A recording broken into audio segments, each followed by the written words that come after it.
यार जिस टॉपिक के बारे में हम आज बात करने जा रहे हैं ना, उस टॉपिक का नाम है कि हम अपने बैड हैबिट्स को किसी भी गुड हैबिट से कैसे एलिमिनेट कर सकते हैं, या हम कह सकते हैं रिप्लेस कर सकते हैं। तो उससे पहले हम मतलब अपने जो टॉपिक है उन टॉपिक्स को हमने 3 सब्जेक्ट्स में बांट चुका है कि मतलब बैड हैबिट्स की मतलब क्रिएट कैसे होती है, कैसे बैड हैबिट्स बनती है। फिर हम उसको और थोड़ा डिटेल में जानने की कोशिश करेंगे। फिर हम उसको ये डिटेल करने की कोशिश करेंगे बैड हैबिट्स को हम कैसे एलिमिनेट कर सकते हैं। तो यार जो सबसे पहली होती है ना कि हमें पता होना चाहिए कि बैड हैबिट्स काम कैसे करती है। तो जो बैड हैबिट्स है ना, वो आपके क्यू एंड क्रेविंग सिस्टम पे काम करती है। अब ये सिस्टम क्या होता है बहुतों को नहीं पता होगा, तो मैं बताता हूँ। एक एटॉमिक हैबिट्स बुक है ना, उसमें बताया जाता है ये पूरा क्यू एंड क्रेविंग सिस्टम कि जो आपकी जो बैड हैबिट है ना, बैड हैबिट या गुड हैबिट्स, कोई भी जो हैबिट्स है ना, वो आपके इन्वायरमेंट, टाइम और शेड्यूल पे सेट होता है।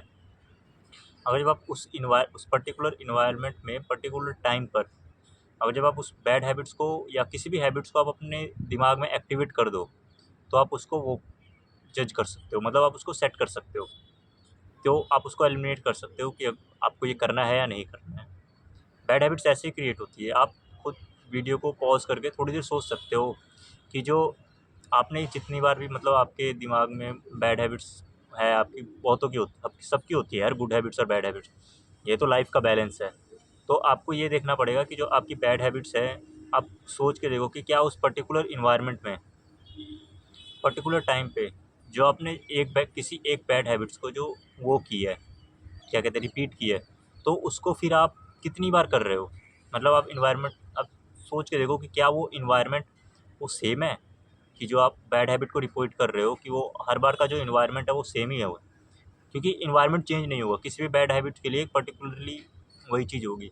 या किसी भी हैबिट को, बैड हैबिट्स मतलब मैं कह रहा हूँ, पर ये हैबिट के लिए है कि अगर जब आपके हैबिट में सवेरे उठ के एक्सरसाइज करना है, तो आपकी हैबिट्स में वो चीज़ हो जाएगी। और आप जब मान लो आप 6 महीने से सवेरे उठ के एक्सरसाइज कर रहे हो, तो आप अचानक से उठ के ये नहीं बोलोगे कि मैं सवेरे भूल गया भाई, मैं शाम को एक्सरसाइज कर लूँगा। हैबिट आपकी सवेरे की बनी और शाम को आप कर भी लोगे एक्सरसाइज, तो आपकी वो वाली एक्सरसाइज आप उतनी इफेक्टिवली नहीं कर पाओगे जो आप सवेरे करते हो। तो यही जो है वो हैबिट्स है, वो क्यू एंड क्रेविंग सिस्टम पर काम करती है कि जो इन्वायरमेंट है वो आपके लिए जनरेट करता है कि रिवॉर्ड की इच्छा, और जो क्रेविंग है वो रिवॉर्ड पाने की कोशिश करता है। क्यों हो गया कि आपके लिए जो इन्वायरमेंट है वो आपको वो करेगा, सपोर्ट करेगा कि आप इस हैबिट्स को यूज़ करो, आप उस हैबिट लूप में जाओ। और जो इन्वायरमेंट मतलब जो क्रेविंग है, वो आप उसको एक्शन लेने में परफॉर्म करेगा कि आप अब इस हैबिट को अचीव करो। ये क्यू एंड क्रेविंग सिस्टम का वो है, क्या कहते हैं हम, फंडामेंटल, कि मतलब इसी के बेसिस पे हैबिट्स जो है वो काम करती है। तो अब जो हम कहते हैं वो हैबिट्स कैसे इवॉल्व होती है। यार हैबिट्स इवॉल्व होती है, आप कह सकते हो कंसिस्टेंसी से। आप किसी चीज़ को डेली कर रहे हो तो आपके अंदर वो हैबिट्स वो हो जाएगी। कई लोग अब कहेंगे कि हम पढ़ने के लिए तो सालों से पढ़ रहे हैं, पर वो हमारे अंदर हैबिट्स नहीं हुई। वो बात बिल्कुल अलग है यार। हैबिट्स के लिए कोई नहीं पढ़ता, और जो पढ़ता है वो बैठे हैं ऊपर लेवल पे। मतलब जिनका हैबिट है ना पढ़ने का, वो स्कूल में नहीं पढ़ वो स्कूल में पढ़ते हैं, और वो पढ़ के ना टॉप लेवल पर ही जाते हैं, फोड़ फाड़ के बैठे होते हैं, ओलंपियाड वगैरह जो भी है। और जिसका मतलब वही है कि हैबिट जो है ना वो कंसिस्टेंसी से इवॉल्व होती है। आपकी कोई हैबिट्स, ये जो आप कहते हो कि किसी एक काम को 21 दिन में रिपीट करो तो आपको वो हो जाएगा, नहीं होगा यार। आप उसको 21 दिन तक अपने दिमाग में कंट्रोल करोगे, कंट्रोल करते करते जैसवां ही आप 22 दिन होंगे, आपका दिमाग कर देगा कि बस अब मैंने अचीव कर लिया, और 23वें दिन आपका रिकॉर्ड खत्म। जो आपने कंट्रोल किया था वो टूट जाएगा, आप उसको कंट्रोल नहीं कर सकते। तो हैबिट्स इवॉल्व कंसिस्टेंसी से होती है, और बैड हैबिट्स भी इसी तरह से इवॉल्व होती है। स्टार्टिंग में जैसे आप कोई भी बैड हैबिट, जैसे स्मोकिंग का ले लेते हैं कि आप स्मोकिंग में जो है स्टार्टिंग में बैड हैबिट्स आपको जो जनरेट होती है वो होती है उसके कारण बॉस का प्रेशर हो गया, या अगर जब आप एम्प्लॉय हैं तो आपके बॉस का प्रेशर है। स्टूडेंट्स हैं तो आपके ऊपर एंग्जाइटी है, प्रेशर है, स्ट्रेस है, टीचरों के असाइनमेंट्स देने हैं, प्रोजेक्ट्स बनाने हैं, एग्ज़ाम का प्रेशर है, कुछ भी है। तो आप सोच रहे हो कि स्मोक वो कर ले, थोड़ा स्मोकिंग पे चले जाएँ और फिर हमारी जो है वो स्ट्रेस रिलीज़ हो जाएगी। यार वो जो केमिकल है स्मोकिंग के, मतलब जो सिगरेट्स में होंगे वो केमिकल, जो निकोटीन होता है, वो तो यार आपके ब्रेन को स्ट्रेस कर देगा, स्ट्रेस रिलीज़ मतलब स्ट्रेस वो कर देगा ख़त्म। पर यार फिर वो जो वो है ना, वो आपको एक हैबिट की तरह लूप में फँसाएगा। एक बार में आप नहीं रुकोगे। फिर आपको अगर जब स्ट्रेस ना भी हो ना, तब भी आप सिगरेट पियोगे, या आप कि जाहिर सी बात है कि अगर जब आप सोचने की कोशिश करो कि अगर जब आप एक बार किसी चीज़ की लत लग गई आपको, तो आपको क्या लगता है आप उसको उतनी आसानी से छोड़ पाओगे? नहीं छूटती यार। कि फिर जब आपको स्ट्रेस ना भी हो तब भी आप उसको लगातार टेक करते रहोगे। तो यही है वो हैबिट को इवॉल्व होने का सिस्टम, कि हैबिट इवॉल्व कैसे होती है, कंसिस्टेंसी से होती है। अगर जब आप स्ट्रेस में हो ना तो आप सिगरेट पियोगे, फिर आप दोबारा स्ट्रेस में हो, मतलब एक स्टार्टिंग में जो आप स्ट्रेस में हो तो आप सिगरेट पी रहे हो, आप दोबारा स्ट्रेस में हो सिगरेट पी रहे हो। जब आप लगातार यही प्रोसेस, बैड हैबिट्स का ये सिस्टम है कि ये वो बड़ी जल्दी अट्रैक्ट होती है यार, वो तो मानने की बात है। जो आप अगर जब यही आप लगातार 10-15 दिन जब आपको स्ट्रेस हो, दिन के 1 सिगरेट भी पी रहे हो, 1 सिगरेट पी रहे हो, 1 सिगरेट, फिर 15 दिन एक-एक करते-करते आप फिर मतलब अचानक से धीरे-धीरे आपकी लिमिट बढ़ जाएगी। दिन में आप वही 2-3 सिगरेट उड़ा दे रहे हो, जब तक आपको आपकी मतलब अचानक से पता ना चल जाए कि आपको कैंसर है, तो आप फिर क्विट कर दो, वो बात अलग है। फिर वही आप कर दोगे, आप फिर उसको छोड़ने की कोशिश करोगे कैंसर की रिपोर्ट आने के बाद, फिर आपसे वो छूटेगी नहीं। फिर आपका माइंडसेट वो एक ऐसा चेंज होगा कि यार मरना तो वैसे भी है और मर मैं अभी भी रहा हूँ। वो उस वक़्त सिचुएशन आ जाएगी ऐसी, जब आपका मतलब आपको कोई पता चले कि आपको एक भयानक सी बीमारी है, तो सिचुएशन ऐसी होगी कि आपको मरना वहाँ पर भी है और आप अपने आप को कंट्रोल करके वैसे भी मरोगे। मतलब दोनों तरफ से डाई-डाई है, जो विन-विन सिचुएशन की तरह होती है ना, इसमें दोनों तरफ से डाई-डाई है। तो आपका मन फिर वही नेगेटिव की तरफ ले जाएगा कि यार मरना तो वैसे भी है, तो पी के ही मर जाओ। कहते नहीं है, जो लड्डू है, खा के भी पछताओ या ना खा के भी पछताओ। जो खाएगा वो भी पछताएगा, जो नहीं खाएगा वो भी पछताएगा। तो खाकर ही पछताते हैं ना, ये आपके माइंड में जनरेट हो जाएगी। तो यही चीज़ है कि आप जब आप अपने बैड हैबिट्स को कंट्रोल करना चाहते हो तो स्टार्ट ही मत करो। पहली बात, स्ट्रेस से स्ट्रेस ख़त्म करने का यार बहुत से तरीके हैं। आप मोटिवेशनल स्पीकर से मिल सकते हो, आप वो साइकियाट्रिस्ट के पास जा सकते हो, आप योगा ध्यान कर सकते हो, एक्सरसाइज कर सकते हो, जो आपके स्ट्रेस को रिलीज़ कर दे। और आपको फिर जब आपका स्ट्रेस स्टार्टिंग में यार आपको स्ट्रेस रिलीज़ नहीं होगा, स्ट्रेस जनरेट होने का बॉस ही का क्या, मेन तो बॉस का ही होता है ज़्यादा। बॉस और स्टूडेंट्स में टीचर्स वगैरह को ले लो तो आप, और ज़्यादा वो भी कईयों का फैमिली प्रेशर्स भी होता है, जैसे हमारे भी है, तो फैमिली प्रेशर्स भी होता है।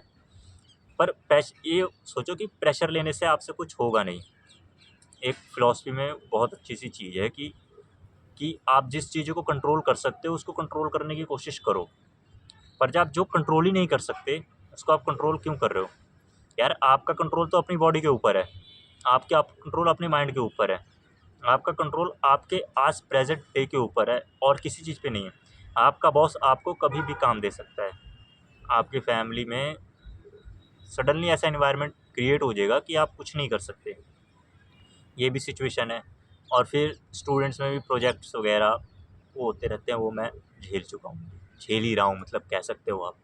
तो आपको ये ऐसा स्ट्रेस होगा, तो आप स्ट्रेस का रिलीज़ करने का मतलब ये नहीं है कि आप केमिकल की तरफ भागो, केमिकल्स या ड्रग्स कह सकते हैं जिसको, उसकी तरफ रिलीज़ हो। आप एक्सरसाइज करो या सोचना ही बंद कर दो यार। आपको किसी बॉस का काम करना है, आप करो बस। हुआ तो ठीक है, नहीं हुआ तो भी ठीक है, जॉब्स की कमी थोड़ी है। टीचर्स का काम हुआ तो हुआ, नहीं हुआ तो क्या प्रॉब्लम है यार, ख़त्म बात। होगा तो भी ठीक है, नहीं होगा तो भी सर कल दे देंगे। यार अब इसके लिए वो आपको मारेगा तो नहीं, सज़ा तो नहीं देगा, कुछ भी हो जाए, ज़्यादा से ज़्यादा जॉब फायर कर देगा। क्या पता उससे जो जॉब से फायर हो गया, वैसे ये होगा नहीं जॉब से, पर यार अगर जब आप जॉब से फायर हुए तो क्या पता, अगर जब आप भगवान पे विश्वास रखते हो ना, तो ये विश्वास रखना कि जो आपके लिए फ्यूचर आएगा वो बेटर होगा। मतलब अभी के मुकाबले वो बेटर होने की कोशिश बहुत अच्छे से करेगा, क्योंकि यार भगवान जो करता है ना वो बहुत अच्छी चीज़ों से करता है। और ये एक बहुत अच्छी बात भी है कि अगर जब आप भगवान पे विश्वास रखते हो ना, तो ये विश्वास ज़रूर रखो कि भगवान उन्हीं कंधों पे जो वज़न डालता है जिसमें उठाने की क्षमता हो। और जब आपके भगवान परीक्षा ले रहा है ना, तो मतलब आप में देने की क्षमता है। यही चीज़ है। तो आप बैड हैबिट्स को, हम टॉपिक से थोड़ा दूर चले गए, तो हम वही है कि हम बैड हैबिट्स को इवॉल्व करने से रोक सकते हैं। स्ट्रेस से रिलीज़ करने का आपका एक कल्ला कै ड्रग्स सिस्टम नहीं बनता है। आप एक्सरसाइज कर सकते हो, योगा कर सकते हो, तो आप इसी को कर सकते हो। अब हम करते हैं कि आखिर ये होता कैसे है, कि मतलब आपने जैसे भी दिया, तो आपको ये कैसे क्रिएट हुआ आपका माइंड। तो यार जो हमारा जो माइंड है ना, वो काम करता है एसोसिएटिविटी के ऊपर। कि मतलब आपने किसी कंडीशन को देखा और उस कंडीशन में आप खुद को ढालोगे और आपको फिर आपका माइंड आपको प्रिडिक्ट करने की कोशिश करेगा। जैसे आप खुद सोचो यार कि आपके सामने अगर जब 2 लोग सिगरेट पी रहे हो, आप सिगरेट नहीं पी रहे हो, तो अगर जब आप सिगरेट पीने वाले बंदे हो तो उनको सिगरेट पी के देखते हुए आपका माइंड प्रिडिक्ट करेगा कि आपको सिगरेट पीना चाहिए। और जब आप सिगरेट नहीं पीने वाले बंदे हो तो आप दिमाग में सोचोगे यार ये खुद तो मरने वाले हैं, अपनी गंदी हवा से हमारे ऊपर भी इफ़ेक्ट डाल रहे हैं। तो आप ये सोचोगे कि आपका जो इफ़ेक्ट है, मतलब आप ये सोचोगे कि थोड़ा दूर ही रहो यार इनसे। अगर जब आप सिगरेट पीने वाले तो आपके अंदर प्रेडिक्शन आएगी कि बस पी लो।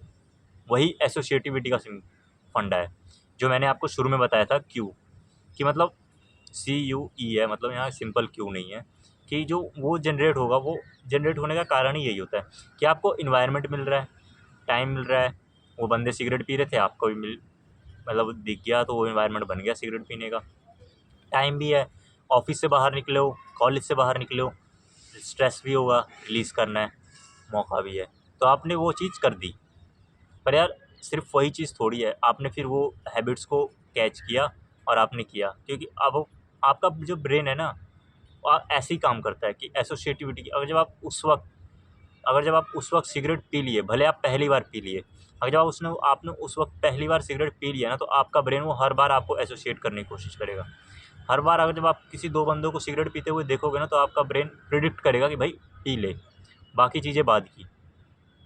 तो अब इसी प्रिडिक्शन को रोकना है हमें। अगर जब आप मान लो सिगरेट पीने को कंट्रोल करना चाहते हो, तो इसी प्रिडिक्शन को रोकना। बैड हैबिट्स को रोकने के लिए जो होता है वही एक चीज़ है कि आज जब आप 2 लोग सिगरेट पी रहे हो तो आप उससे दूर चले जाओ।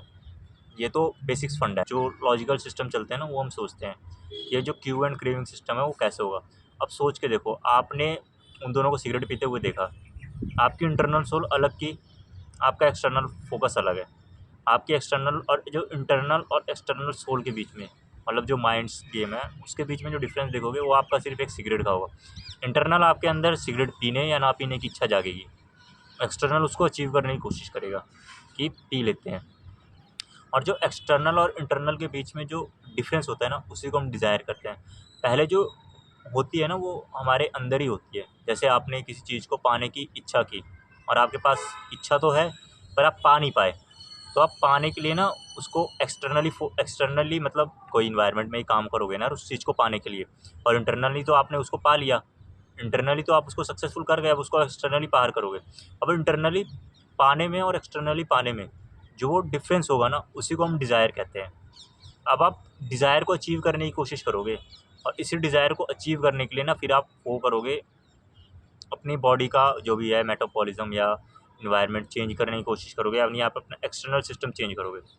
इंटरनल सिस्टम के अकॉर्डिंग आपका इंटरनल सिस्टम चेंज होगा। अगर जब आप इंटरनल सिस्टम पे कंट्रोल कर लो कि आप अपना मन को ही ना भटकाओ, वहाँ पे माइंड मन जो भी, उसको आप अगर जब ना भटकाओ तो आप कंट्रोल कर सकते हो उस चीज़ को पूरी तरह से। और आपको वही कंट्रोल करना है बस। तभी कहते हैं कि अगर जब आप स्ट्रेस हो या आपका नेगेटिव पे कहीं ध्यान जा रहा है, तो आप अपने माइंड को कंट्रोल करने की कोशिश करो। फिज़िकल कंट्रोल भाई कितना भी कर लो आप नहीं रोक पाओगे। फिज़िकल कंट्रोल वो चीज़ होती है कि आप मतलब ज़बरदस्ती थोप रहे हो अपने ऊपर कि बस नहीं करना है, नहीं करना है, नहीं करना है। और जब आपने इंटरनल कंट्रोल कर लिया ना, तो बस वो ख़त्म है कहानी। अगर जब आप किसी बंदे से सोचो कि अगर जब आप फिज़िकल लिमिट्स क्या है कि आप डेली पुशअप लगा रहे हो, डेली, मान लो अगर जब आप 20-20 पुशअप्स भी लगा रहे हो, अगर जब आप उसको 25 पे कोशिश करने की कोशिश करोगे ना अचानक से, मतलब 2 दिन 20 लगा दिए लगातार, अगले दिन सोचोगे 25 मार देते हैं। अगर जब आपकी इंटरनल थोड़ी सी साथ दे दे, तो अब 20 से 25 के बीच में 5 डिफरेंस है, ये कवर हो सकता है। अगर जब आप 25 पे कर दिया ना, 25 नहीं भी होगा अचीव तो, पर भाई 23 और 24 से नीचे आप नहीं रुकोगे। और जब 23-24 पहुँच गए तो आप 25 कर ही लोगे। ये आप पे खुद पे विश्वास होगा और होना भी चाहिए। तो वही है, अगर जब आप जो इन्वायरमेंट है, जो क्यू हम कह रहे थे, तो अगर जब वो आपका साथ, अगर जब आप वो ऐसा चीज़ जनरेट कर रहा है कि आपको बैड हैबिट्स में जाने की ज़रूरत पड़ रही है, तो आप अपना इंटरनल कंट्रोल करो। अब इंटरनल कंट्रोल करके आप अपने बैड हैबिट्स को एलिमिनेट कर सकते हो। एक ये बैड हैबिट का एलिमिनेशन का सबसे बढ़िया रास्ता है कि आप योगा पे ध्यान दो, मतलब एक्सरसाइज वगैरह करो। यार उस तरफ, उस इन्वायरमेंट में जा ही मत कि जो आपको बैड हैबिट्स की तरफ क्रिएट करे। और जो हैबिट्स है ना यार, वो अट्रैक्टिव होती है। अगर जब आप उसको पॉजिटिव फीलिंग के लिए कर रहे हो तो आपके लिए अंदर पॉजिटिव चेंजेस लाएगी। अगर जब आप नेगेटिव फीलिंग्स के लिए कर रहे हो तो आप नेगेटिव चेंजेस लाएगी, वो तो जाहिर सी बात है। अगर जब आप किसी पॉजिटिव जो हैबिट्स जनरेट करने की कोशिश कर रहे हो तो उसके थ्रू ना बहुत से पॉजिटिव हैबिट्स आपके अंदर अट्रैक्ट होने की कोशिश करेंगे। जैसे कि अगर जब आप बुक्स पढ़ने की हैबिट आ रही है आपके अंदर, तो आप जो बुक्स पढ़ रहे हो, मतलब मान लो कोई भी फिक्शन, साइंटिफिक, नॉन साइंटिफिक, जो भी बुक्स पढ़ रहे हो किसी भी जेनर की, तो अगर जब आप उसमें पढ़ रहे हो, जब आप फिक्शन पढ़ रहे हो तो उसमें जो आपका हीरो होगा उसके आप पढ़ोगे तो आप मसल्स वगैरह देखोगे, बुक्स में उसकी जो मसल्स की एलेब्रेशन की होगी वो बहुत अच्छे से की होगी। तो आप जनरेट करोगे कि आपको फिजिकल अपीयरेंस जो चाहिए वो ऐसी चाहिए। तो आप उस जो बुक्स पढ़ने की हैबिट्स है ना, उस हैबिट्स को आप चेंज करके आप अपने फिजिकल हैबिट्स में जनरेट करने की कोशिश करोगे। वैसे ही फिजिकल हैबिट्स को भी आप बुक्स पढ़ने की हैबिट में करोगे कि आप जो आपका फिजिकल हैबिट्स है, आप एक्सरसाइज करने जा रहे हो डेली, तो आपको अपने बॉडी के किसी पर्टिकुलर पार्ट पे करना है तो आप बुक्स पढ़ने की कोशिश करोगे। फिजिकल्स की, फिजिक्स मतलब जो इसमें मसल्स ग्रोथ की बुक्स होंगी वो पढ़ने की कोशिश करोगे। या आप जो भी है मतलब आप वो कोई पॉडकास्ट वगैरह सुनने की कोशिश करोगे कि जिससे मसल्स ग्रोथ का पता लगे कि मैं कौन सी एक्सरसाइज कैसे करूँ। तो आप नॉलेज तो गेन कर रहे हो। ये नहीं है कि पॉजिटिव हैबिट्स आप वीडियो चला रहे हो या सोशल मीडिया पर, तो सोशल मीडिया पर भी पॉजिटिव हैबिट्स हैं। नेगेटिव तो बहुत ज़्यादा है पॉजिटिव के मुकाबले, पर पॉजिटिव है कि आप अगर जब उसको अट्रैक्ट करने की कोशिश करोगे ना तो वो आपको अट्रैक्ट करेंगी। तो हैबिट्स जो होती है ना वो अट्रैक्टिव ही होती है। अगर जब आप पॉजिटिव करोगे तो आपको पॉजिटिव हैबिट से अट्रैक्ट मिलेगी। आपके जो आसपास होगी ना वो अट्रैक्शन पॉजिटिव की होगी। और अगर जब आप नेगेटिव हैबिट्स की करोगे ना तो आप वो जो आपको माहौल पूरा मिलेगा ना वो नेगेटिव हैबिट्स से ही मिलेगा। जो आपका फ्रेंड सर्कल होगा वो सब उसी टाइप के मिलते हैं यार। कि जैसे अगर जब मान लो आप कोई भी नेगेटिव स्मोकिंग्स वगैरह की मान लो कर रहे हो, तो अब जो आपका फ्रेंड सर्कल होगा आप उन फ्रेंड से दूर रहोगे जो स्मोकिंग करते हैं, जो स्मोकिंग नहीं करते, क्योंकि उनको स्मोकिंग के बारे में ज़्यादा आइडिया नहीं है। पर आप उन फ्रेंड्स के बारे में जाओगे जो स्मोकिंग करते हैं, तो आप उनके बारे में ज़्यादा आइडिया आपको है, तो आप उसको करने की कोशिश करोगे कि भाई इन्होंने किया है तो इनको कुछ नया वैरायटी पता होगा, मतलब नॉलेज को अपर लेवल पे ले जाने के लिए। तो वो उसके लिए वो आपको आपका नेगेटिव हैबिट्स आपको नेगेटिव दोस्तों की तरफ ले जाएगा और वो आपको पूरे रास्ते पे ले जाएंगे। अगर जब आप यही आप पॉजिटिव दोस्तों की तरफ जाओगे तो आपको जो मतलब मान लो जैसे आपने कोई बुक्स पढ़ी और अब उसी बुक्स के बारे में किसी और दोस्त से सुन लिए, तो वो दोस्त जो आपका है फिर वो आपको कुछ अच्छी बुक्स रिकमेंड कर सकता है, आप भी उससे कुछ अच्छी बुक रिकमेंड कर सकते हो। ये तो जाहिर सी बात है। बस इसी तरह कह सकते हैं कि पॉजिटिव जो हैबिट्स जो है ना वो पॉजिटिव हैबिट को अट्रैक्ट करती है और नेगेटिव हैबिट्स को। तो इसीलिए हमें जो है ना वो अपने हैबिट्स को गुड रखना चाहिए और फिर इसीलिए हमें हैबिट्स को कंट्रोल करके रखना चाहिए। कंट्रोल यार लाइफ में बहुत ज़रूरी है। और हैबिट्स को एलिमिनेट करने के लिए, बैड हैबिट्स को खासकर बैड हैबिट्स को एलिमिनेट करने के लिए और गुड हैबिट्स को वो करने के लिए, अडॉप्ट करने के लिए, सिंगल यार यही एक आइडिया है कि आपको अपने इंटरनल पे काम करना पड़ेगा। आपको माइंड के अलावा कोई नहीं करना। अगर जब आपने अपने माइंड पे कंट्रोल कर लिया तब अपने हैबिट्स को कंट्रोल कर लो। यही है मेन वीडियो का जो कह सकते हैं ना मोटिव, यही है कि अगर जब आपने इंटरनल सोर्स पे कंट्रोल कर लिया ना, इंटरनल पे, तो आप एक्सटर्नल को कंट्रोल कर लोगे। क्योंकि वो आपके फिर वो सिस्टम होगा ना, डिज़ायर जनरेट नहीं होगी नेगेटिव चीज़ की। फिर आप पॉजिटिव चीज़ की डिज़ायर जनरेट करोगे अपने एक्सटर्नल चीज़ के लिए। वो चीज़ डिज़ायर गलत नहीं है, पर आप नेगेटिव चीज़ के लिए डिज़ायर जनरेट कर रहे हो तो नेगेटिव चीज़ के लिए, तो आप पॉजिटिव चीज़ के लिए डिज़ायर जनरेट करोगे जो पहले आप नेगेटिव चीज़ के लिए कर रहे थे। इसी कारण आपका फिर वो होगा। बस यार आज के लिए इतना ही। अगर जो वीडियो में टॉपिक्स में बात अच्छी लगी हो तो लाइक शेयर और कमेंट